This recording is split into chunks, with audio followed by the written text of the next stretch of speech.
Bem-vindo ao Papo Espírita, a espiritualidade na sua vida. Olá, amigos, sejam todos bem-vindos a mais um programa Papo Espírita. Nós estamos nos estúdios da Comunhão Espírita de Brasília. Eu sou Ana Cristina Sampaio, comigo está Luciene Batista, Miriam dos Anjos, e o tema de hoje, preconceito e evolução espiritual. Esse é um tema explorado pelo Espírito Hamed no livro Renovando Atitudes. Então eu vou ler um pouquinho sobre o que Hamed fala sobre preconceito. Ter preconceitos é assimilar as coisas com julgamento pré-estabelecido, fundamentado na opinião dos outros. Os preconceitos são as raízes da nossa infelicidade e sofrimento neurótico, pois deterioram a nossa visão de vida como uma lasca que inflama a área de nosso corpo em que se aloja. Então, eu queria começar perguntando para a Luciene e para a Miriam. Vamos começar com a Luciene. Como a gente pode identificar os nossos preconceitos? Pois é. Hamed começou o texto, né, sobre o preconceito, como sempre, de forma cirúrgica, né? Preconceito, ninguém nasce com preconceito, né? Com julgamento que pré-estabelecido por outra pessoa, não é? Alguém ensinou, ou ele observou e acreditou. E a questão do preconceito é tão delicada porque a gente está falando de valores, de crenças, né? Então, determinados temas que foram passados para nós, né, pelos nossos pais, a gente já entendeu que fosse a verdade. Aquilo é o certo, aquela é a regra, e a gente vai passando de um para outro. A Luciene falou super bem da questão da evolução, né, das regras, né, sociais, mas muito dessas crenças, desses valores são repassados.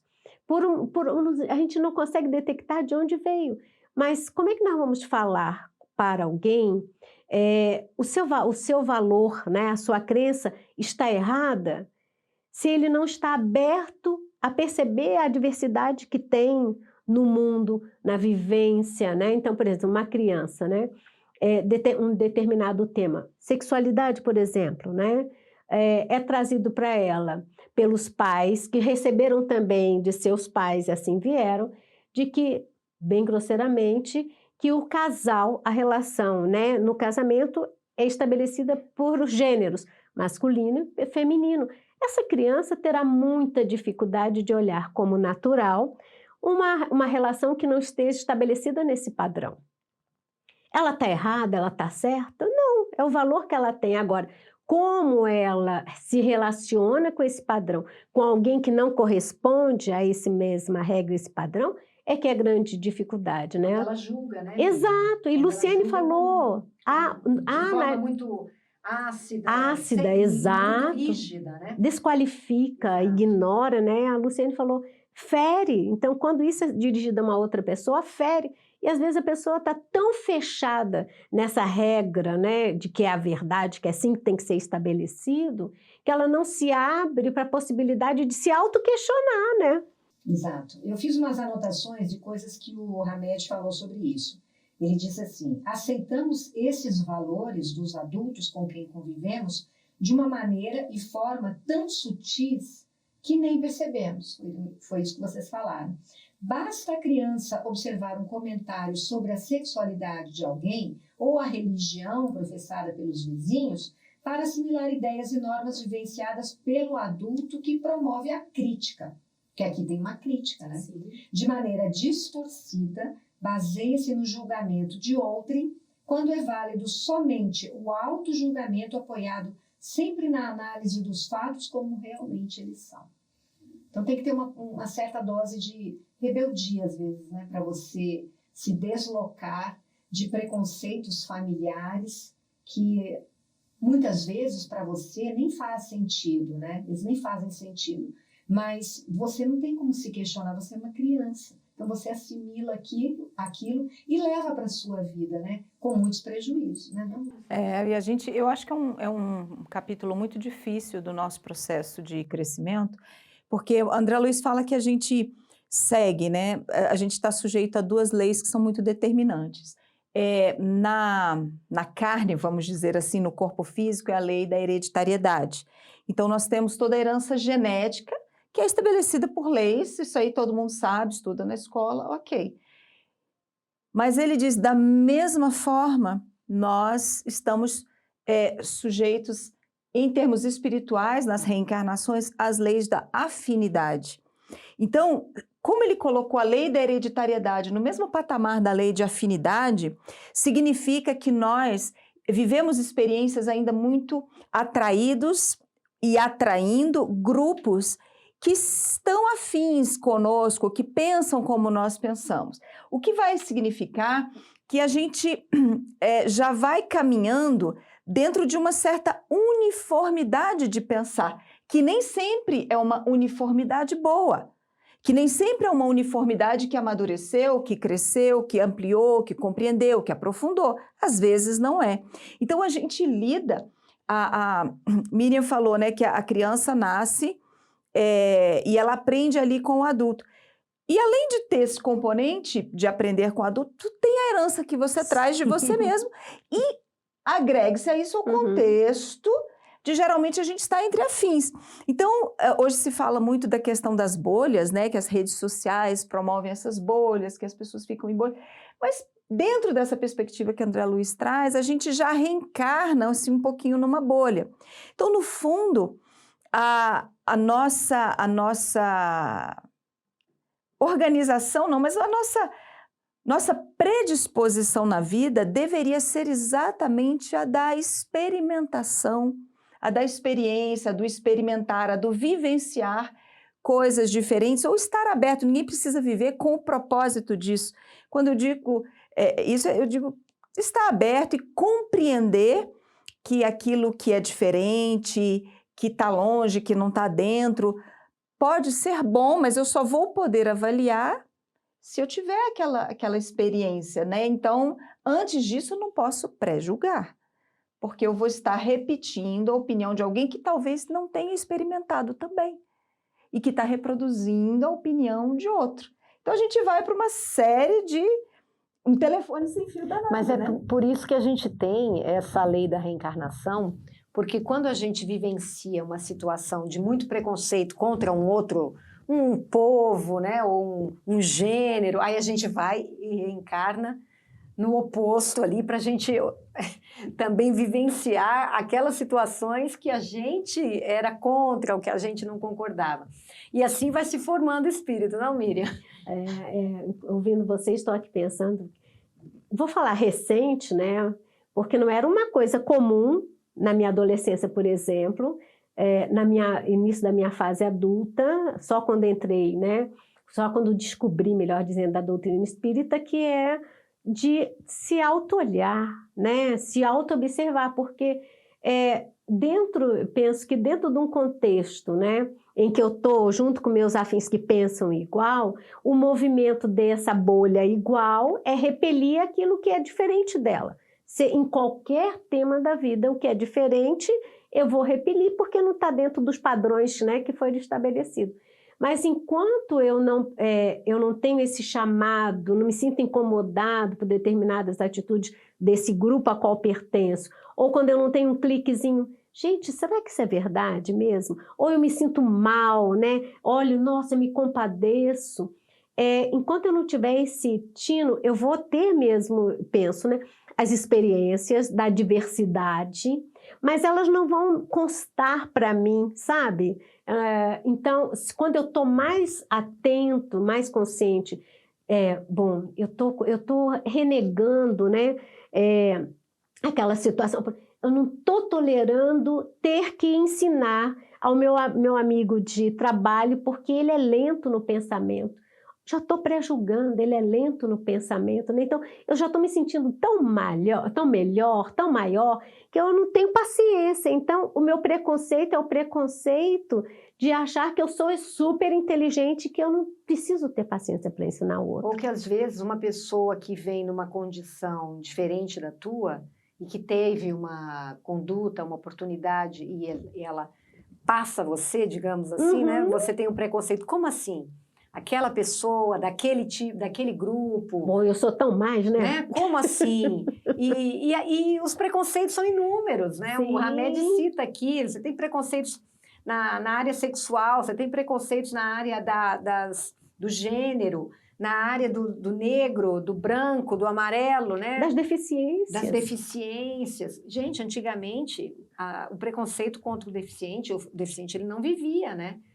Eu estava ouvindo outro dia que em Esparta existia uma conduta de que a criança que nascesse deficiente, ela é jogada de um penhasco. Ela não podia sobreviver, porque aquilo era um povo guerreiro, que aquela criança ia ser um peso, né? Sim. Então, a gente tem que observar isso em nós, porque Hamed diz o seguinte... Ana, antes de continuar, pode ser que eu esqueça, essa semana ou semana passada, a gente está falando da questão dos preconceitos, tem a questão do preconceito da questão econômica, Sim. né? Então, geralmente, quem tem menor poder econômico vive à margem dos grandes centros, vou chamar assim, né?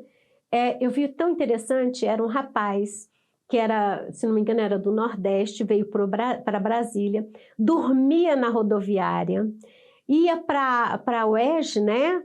E à noite não conseguia tomar banho, foi chamada a atenção do professor que ele não cheirava bem. O resumo esse rapaz hoje é um advogado com OAB. Então, o que eu quero dizer, toda vez que se olha para esses menos favorecidos economicamente, acha-se que eles não são capazes, é um preconceito horrível que nós humanos, né, seres humanos, temos contra o outro. Porque você veja, em todas as condições desfavoráveis a ele, ele conseguiu encontrar nele a motivação para chegar além, né, para ir além. Então, essa coisa do preconceito ainda é uma coisa muito pequena em termos do olhar à vida, porque a gente acha que esse momento que eu estou vivendo enquanto Miriam é o real. Então, nesse eu tenho que me destacar, que aí vem os nossos arquétipos de poder, né? Então, Miriam, e eu queria, voltando, né, na afirmação do Hamed, ele diz o seguinte: nossos preconceitos são entraves ao nosso progresso espiritual. Então, minha pergunta para vocês é: como assim que as nossas opiniões, às vezes não ditas, né, mas estão dentro da gente, nem sempre a gente expressa, mas às vezes a nossa conduta demonstra, como é que elas atrapalham esse desenvolvimento espiritual? Eu acho que tem várias formas, né, disso nos atrapalhar. A gente se acostumou a sempre separar as coisas em certo, e a nossa consciência trabalha muito com essa dualidade, né, do certo e do errado, do bom e do mal. Todo o nosso julgamento, toda a nossa avaliação faz essa separação. Então, é excludente e não inclusivo. Então, quando a gente exercita esse hábito que nos prejudica tanto ainda, a gente, por exemplo, se a gente for pensar nas nossas relações pessoais, é um entrave gigantesco, porque nós reencarnamos com o propósito de sanear as nossas relações, né? De aquilo que não fizemos bem com o outro, né? O bem que não fizemos ao outro, a confiança que não retribuímos, as dores que causamos, tudo isso a gente precisa reorganizar com uma conduta diferente, né? Então a gente renasce para conviver melhor, para entender o outro, para estabelecer uma relação diferente da gente com o outro. E quando a gente começa essa divisão do certo, errado, bom, ruim, com essa carga preconceituosa, assim, antes mesmo de a gente ter uma experiência mais próxima, o preconceito, o pré-julgamento funciona, por exemplo, quando o outro tem uma atitude. Então por exemplo, você observa que a pessoa chegou e bateu a porta, entrou e bateu a porta. O que você viu foi a pessoa entrar e bater a porta. Mas o que você faz é dizer: nossa, que mal educado. Isso é um julgamento. Ele pode ter batido a porta por inúmeras razões, inclusive porque a porta pode ter escapado, pode ter tido uma corrente de ar, que acontece com a gente. Às vezes você vai fechar uma porta, vem uma corrente e bate de uma hora para outra. Estou dando um exemplo bem bobo, mas daí você vai amplificando e dimensionando, porque a gente olha e não sabe observar, a gente já vai direto para estabelecer um valor para aquilo. E aí, quando a gente valora da nossa perspectiva, Então, a gente já cria as opiniões sobre o outro. E a partir desse momento, a gente já começa a colocar ruído na nossa relação. Os julgamentos são sempre injustos, né? Porque você está fora. Quem está fora, como que você avalia uma coisa do lado de fora? E isso vai criando entraves para uma convivência próxima, respeitosa, amigável, prejudica o entendimento, prejudica de todas as formas que a gente Prejudica pensa. a compaixão, que a gente Tudo, né? possa sentir, o perdão, muitas vezes. Sim, Né? e é interessante porque você veja, às vezes a gente faz uma avaliação de uma situação e condena aquilo veementemente e por alguma circunstância a gente vai saber um pouco mais sobre aquilo, a gente descobre algo que a gente não sabia, a nossa opinião muda radicalmente. Né? Então, outro dia eu vi uma pessoa comentando, teve que fazer uma edição do podcast, ela gravou o podcast e ali ela fez um comentário, que era um comentário de crítica ao fato de certos mercados e hortifrutis venderem já as coisas todas picadinhas, né? E fez um comentário assim, mas por alguma razão, nesse meio tempo entre a gravação e o podcast ir ao ar, chegou até ele um vídeo de uma pessoa com deficiência, acho que ela não tinha um dos braços, e ela estava comentando a importância de poder comprar uma fruta picada, porque como ela mora sozinha, não tem quem faça aquilo para ela. E comer algumas frutas era simplesmente impossível. Então, quando ela chega ao hortifruti e a fruta está picada, ela pode levar para casa e comer. Olha como é que a sua visão tem que mudar radicalmente. Você tinha um preconceito. Então, e nem é um preconceito, vamos dizer assim, maligno, né, de raça ou crença, não, uma coisa boba da vida, que você olha aquela situação, como você não vê sentido para você? Mas que coisa inútil, mas que coisa inadequada, isso é só para cobrar mais, isso é só para isso, só para aquilo. E não, aquilo está atendendo a realidade de alguém, quando você descobre, você fala, nossa, e você é obrigado a mudar. Como que você não vai mudar? Como que, depois de uma dessa, como que você não muda? Até fica meio que envergonhado, né? Isso, exatamente. Tanto que a pessoa fez uma edição depois, olha, esse podcast, depois a gente soube disso e daquilo, e fez toda uma emenda, né, para explicar aquele contexto e dizer também que já tinha entendido que não era assim. Isso é um exemplo bobo, mas eu acho que ele é muito significativo, porque eu acho que em tudo na vida existe um aspecto que faz valer aquela experiência como ela é, aquela circunstância como ela é. E a gente, por desconhecer esse elemento, a gente julga, condena, critica, e com isso a gente sai espalhando esse ambiente pior, de né? exclusão. Eu Exatamente. acho que é muito difícil você desenvolver virtudes com preconceitos. São opostos, né? São Porque- opostos. Mas eu acho que os preconceitos eles existem de alguma forma, como vocês falaram, estruturalmente Uhum. na sociedade, porque a sociedade ela passa por mudanças na moral, né? A gente comenta que a moral é uma coisa que muda com o tempo, Sim. né? Mas a ética ela é permanente. Uhum. Então, antigamente era normal se ter um escravo e ter preconceito contra quem era negro. Aí, anos depois, séculos depois, você já muda completamente a perspectiva disso, né? Ou homossexuais, o casamento de pessoas do mesmo sexo. Esses preconceitos vão caindo ao longo do tempo. Mas se a gente se aferra àquilo, né, e não percebe que é estrutural e que você está sendo levado por uma opinião que foi construída ao seu redor, né, aí está a pegadinha que te impede de melhorar na caminhada, né? Mas eu também, você estava falando, estou aqui pensando, mas de alguma forma também essas nossas atitudes preconceituosas, né? Porque infelizmente na nossa faixa evolutiva nós ainda temos, né? A gente não pode negar, né?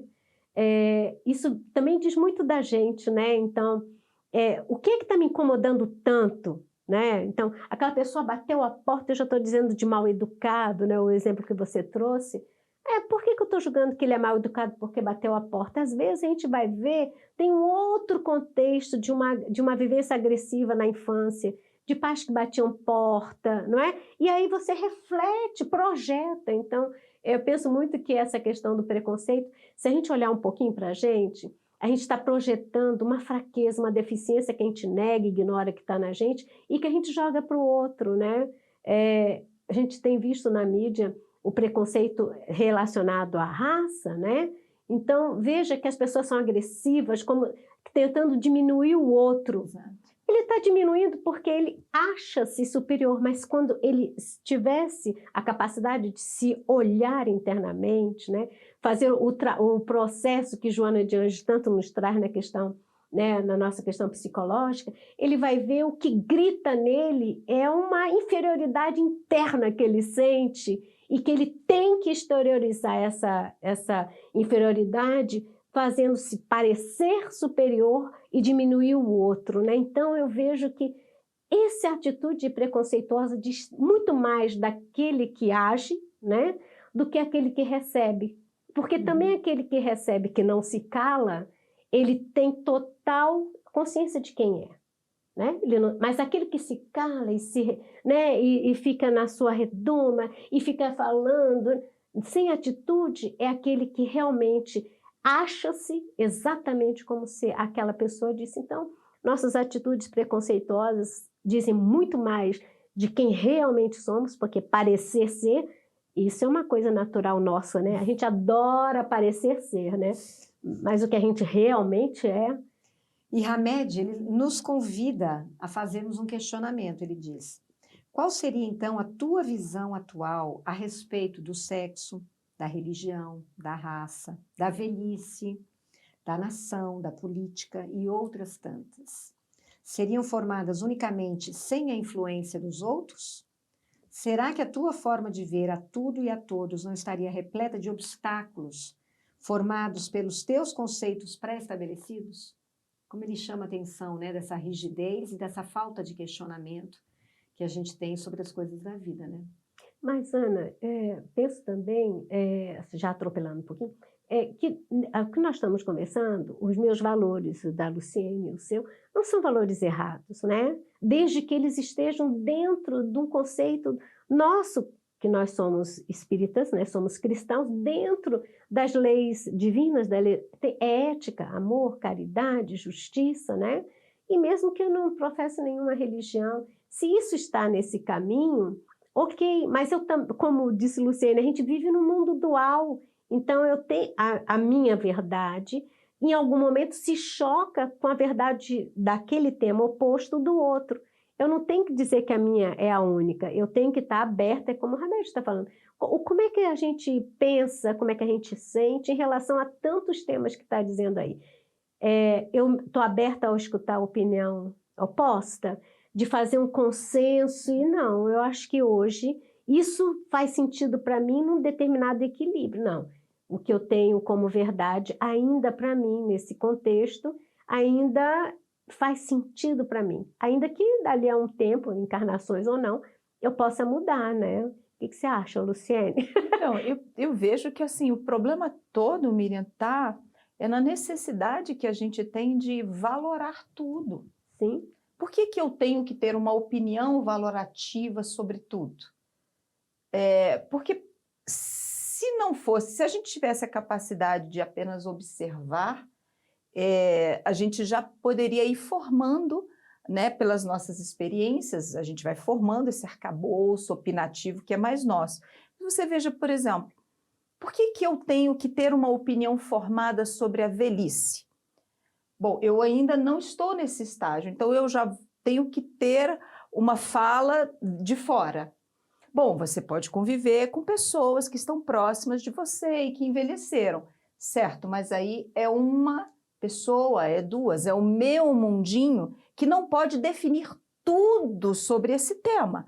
Então, olha, eu observo que na velhice as pessoas fazem muito exercício, as pessoas se preocupam com a saúde. Essa é a velhice que eu conheço. Então, eu posso observar isso, mas eu não posso. A velhice é ótima. Porque a gente, quando diz a velhice é ótima, eu já julguei. Da mesma forma que se eu disser a velhice é um horror, eu já julguei de novo. Todo velho é ranzinza. Todo velho dá trabalho. Isso é Uhum. preconceito. Sim. E uma pergunta também que é camuflada é: o que você pensa da sua velhice? Como você, né, imagina, né, porque a gente imagina, né, como você imagina a sua velhice dentro desse conceito de conviver com alguém, de observar, de escutar a opinião alheia a respeito da velhice, né? Como é que você vê a sua velhice? Exato. Então, é essa necessidade que a gente tem de estar sempre conceituando Isso. valorativamente as coisas, porque desde cedo, né, a gente é criado e cria nossos filhos, não temos ainda um modo diferente de fazer, a gente faz isso Não tem manual, sem né? perceber, né? Porque acho que a gente precisa refletir, entender, e devagarzinho, né, assim que as coisas caminham, mas observar que a criança, a gente já condiciona a criança ao certo e ao errado. E a gente já tende a condicionar muito: o nosso é o certo, o meu jeito é o certo, porque você está criando a criança e você quer que ela se encaminhe por esse caminho que você seguiu. E a gente tem essa dificuldade de trabalhar, de tratar tudo como apenas diferente. A gente trata como diferente, mas o meu é melhor. Uhum. Exato. Do meu jeito é melhor, Uhum. da forma como a gente faz, da forma como a gente pensa. É diferente, mas aqui é melhor. E ainda que você proclame que está tudo bem, a diversidade, mas se há, mesmo que sutilmente, esse viés de que é diferente, mas aqui é melhor, porque tem aquela história, né? A pessoa pode ser, por exemplo, artista, né? Às vezes existe um preconceito dentro de uma família quando alguém resolve ser, por exemplo, eu vou ser cantor, eu vou tocar violão. Então, às vezes você fala assim: que ótimo, a pessoa está ali, ela toca violão e tudo, mas você vai fazer direito, você vai fazer arquitetura, você vai porque fazer... o artista né? é um preguiça. Isso é um preconceito. É um preconceito, então você não quer dentro da sua casa. Então você acha o diferente ótimo, que bom, mas que bom que ele é artista lá na casa dele, com a família dele, porque filho meu... Não tem essa história? Tá ótimo, mas meu filho não. Então, Jesus, Hamed cita Jesus aqui no livro, no texto dele, né? Jesus de Nazaré demonstrou ser plenamente imune a qualquer influência alheia quanto aos seus sentimentos e sentidos de vida, revelando isso em várias ocorrências do seu messiado terreno. E ele acrescenta, Hamed: toda alma superior tem um sistema de valores não baseado em regras rígidas. Avalia os indivíduos, atos e atitudes com seu senso interior, sentimentos, emoções e percepções intuitivas, tendo assim apreciações e comportamentos peculiares. Para ela, esse espírito superior, cada situação é sempre nova e cada pessoa é sempre um mundo à parte. Então, olha como a gente está longe dessa visão, né? Uhum. Primeiro que ele cita Jesus, porque Jesus, a gente percebe pelos evangelhos que ele não tinha preconceito com relação a ninguém, né? Ele perdoou, ele citou, vai, não peques mais, ele entendia cada situação dentro de um sistema de valores, mas ele não criticava aquela pessoa era tratada como uma pessoa que ainda precisa aprender, né? Ainda está em desenvolvimento. Então a gente ainda está bem longe disso, hein, Luciane?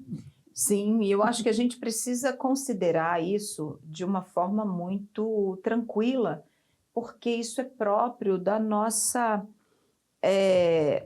condição, vamos dizer assim. Consciência, um nível de consciência. Eu acho, Ana, que tem a ver com tudo que nós ainda não vivemos.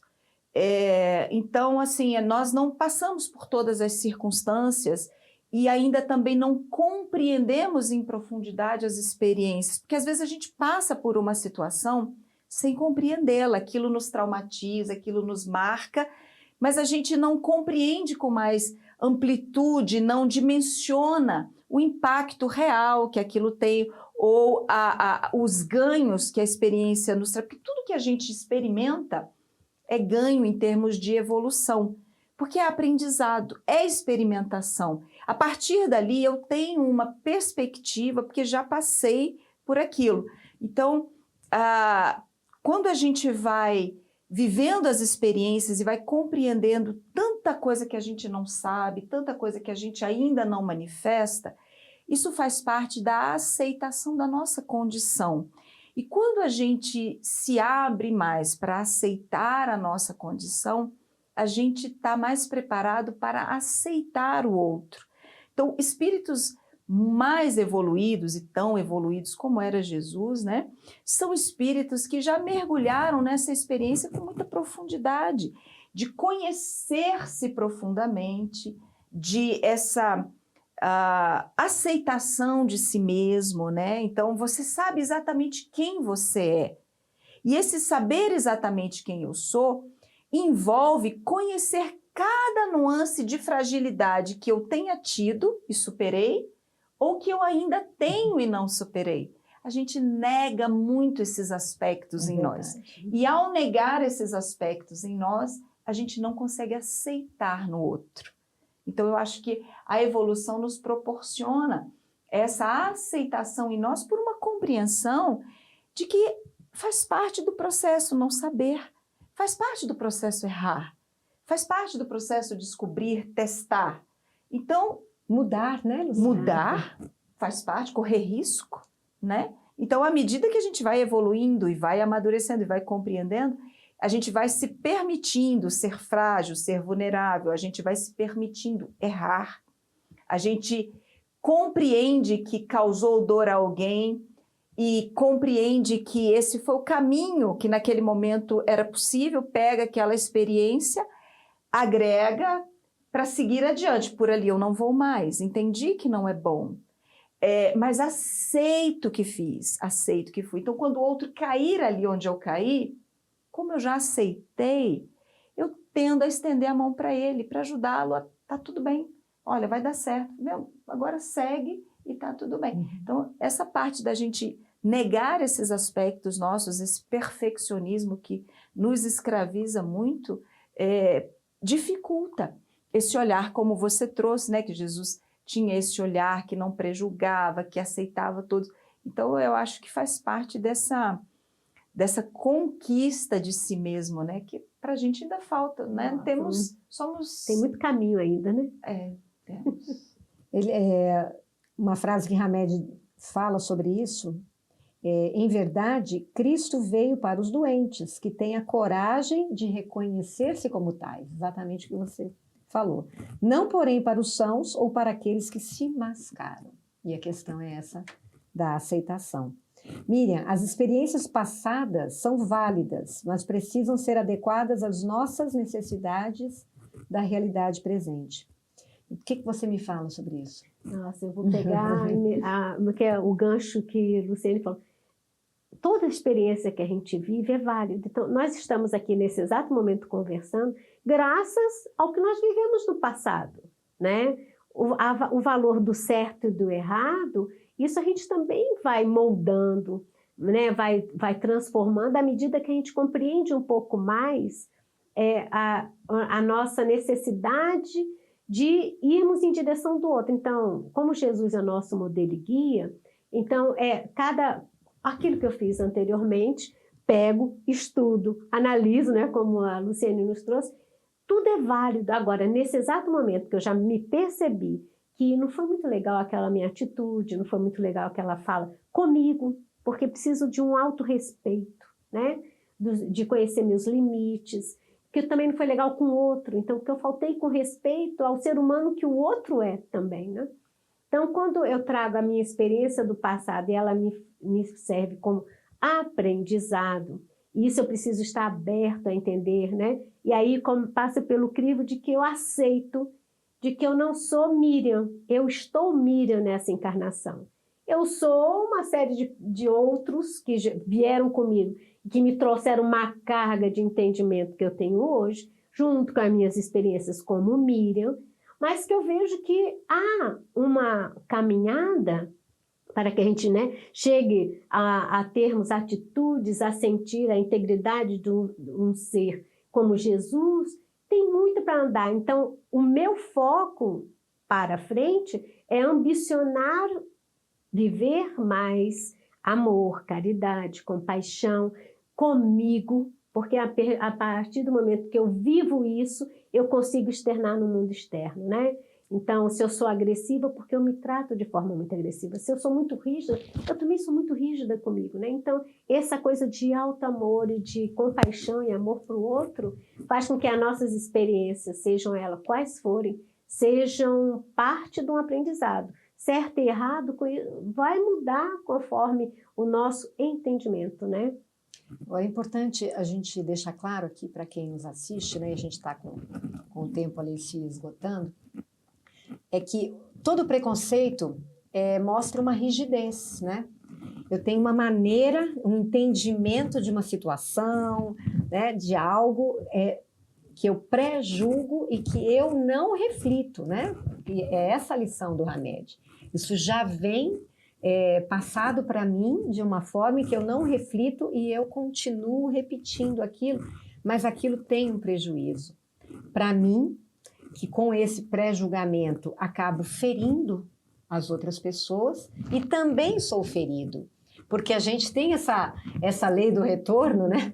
E eu vou, de alguma forma, quando eu acabo prejudicando alguém por preconceito, vai ter uma situação em que eu vou ser vítima de preconceito para eu experimentar a dor que eu causei no outro, né? Essa é uma lei também, né, da nossa reencarnação, porque é através dessas experiências que eu vou conseguindo entender um outro lado, né? Também vivenciar uma dor que eu causei para que eu me modifique. Ainda estamos nesse processo evolutivo, né? Então é um convite para que todos aqui que pensaram conosco, né, refletiram conosco sobre preconceito e evolução espiritual, que ao lerem esse texto do Hamed, que está no livro Renovando Atitudes, possam também se permitir abrir a sua mente para que preconceitos eu tenho, né? Aonde eu estou sendo rígido de alguma forma e que isso causa um prejuízo para mim, né? O que vocês acham? Mais um pouquinho lá para gente, para cada uma de vocês, também comentar e a gente finalizar aqui esse programa. O meu minutinho tente, acredite em si, renove-se. Você não é a pessoa que está aqui hoje. Você trouxe experiência que te trouxeram até aqui, mas há um universo enorme de possibilidades para que você seja um ser mais pleno, mais completo, com um olhar mais caridoso, mais amoroso, também para com o outro. E acho que a gente ganha muito se começar a se esforçar para separar observação de julgamento. Na nossa maneira de ser e de viver, começar a fazer uma certa autocrítica. Ao dizer algo, mas espera aí, eu estou observando, isso que eu digo é resultado de uma observação, ou tem um julgamento? Quando a gente começa a fazer isso, a gente já entra num bom caminho de transformar a nossa maneira de olhar as coisas e seguir por um caminho menos preconceituoso, né, e menos ofensivo. E sem tanto chicotinho, porque a gente vai se descobrir julgando tudo. Não é não? Sem dúvida. Menos chicotinho na gente. Mais acolhimento e a gente pode ir se transformando, como diz a Miriam. E é muito bacana a gente poder olhar para quem a gente era, né? Ver o peso que a gente carregava e que com o passar dos anos, com essa postura, que a gente vai se liberando, vai liberando os outros ao nosso redor e vai assumindo uma vida um pouquinho mais leve, que é a nossa caminhada, né? Afinal de contas, Jesus disse que o jugo dele era leve. Esse é o jugo, né? É aquilo que a gente vai carregar conosco de mais leveza nos nossos relacionamentos e na nossa vida. A gente espera que quem gostou, compartilhe, dê seu like, comente, porque quanto mais comentários e também os joinhas que vocês dão, mais esse conteúdo vai ser espalhado pelo YouTube para outros públicos que não nos conhecem. Essa é a nossa interação com vocês. Então, muito obrigada pela sua audiência e esperamos vocês na próxima quinta, às 19 horas, nesse canal da Comunhão Espírita no YouTube. Muito obrigada e até lá.